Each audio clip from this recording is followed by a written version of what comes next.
And so Jesus is anticipating the fulfillment of Moses' prayer by sending out the 70, and he's anticipating the fulfillment of Joel's prophecy by talking about the pouring out of the Spirit upon all. And then as we move along further in the New Testament, we see that all of this is fulfilled on the day of Pentecost. Acts chapter 2, 1-4 tells us that when the day of Pentecost arrived, they were all together in one place. That is, the believers that had been commanded by the Lord. The Gospel of Luke tells us that Jesus commanded the believers, go and wait in Jerusalem until the promise of my Father comes. The pouring out of the Spirit, a baptism in the Spirit, an immersion in the Spirit.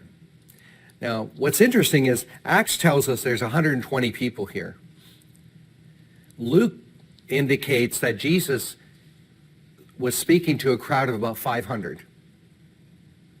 So maybe all 500 initially went, but some were impatient and left. Or maybe some didn't bother. It's a bit of a sad commentary, a little in some ways.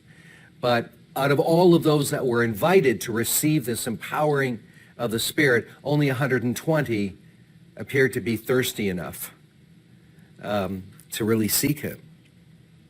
So they're gathered together in one place. And verse 2 tells us that suddenly there came from heaven a sound like a rushing mighty wind, and it filled the entire house where they were sitting. And divided tongues as a fire appeared to them and rested on each one of them.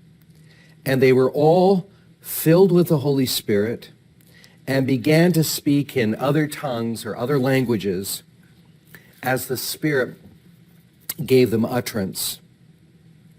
And then if we skip down to verse 14, but Peter, standing with the 11, lifted up his voice and addressed the men of Judea and all who dwell in Jerusalem, let this be known to you, and give ear to my words, for these people are not drunk, as you suppose, since it is only the third hour of the day. So there's some kind of response, some kind of joyful, celebratory reaction to this experience of being filled with the Spirit that causes onlookers to speculate, have these guys been drinking, or, why are they like that?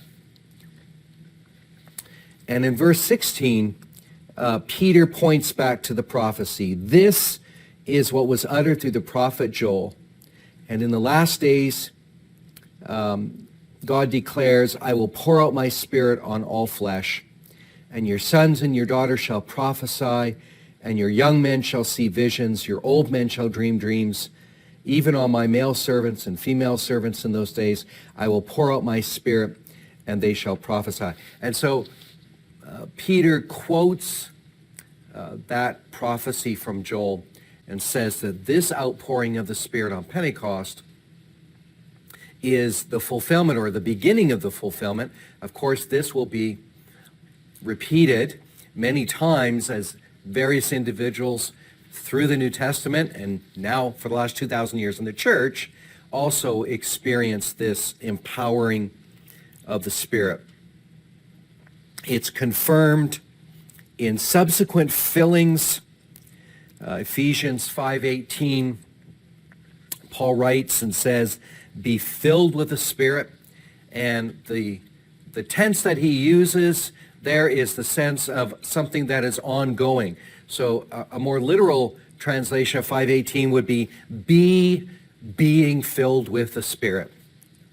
And so to be filled with the Spirit is not just something that happens once, 50 years ago, at my church or at some camp or something like that, I was filled with the Spirit. No, we're to be continuously filled with the Holy Spirit.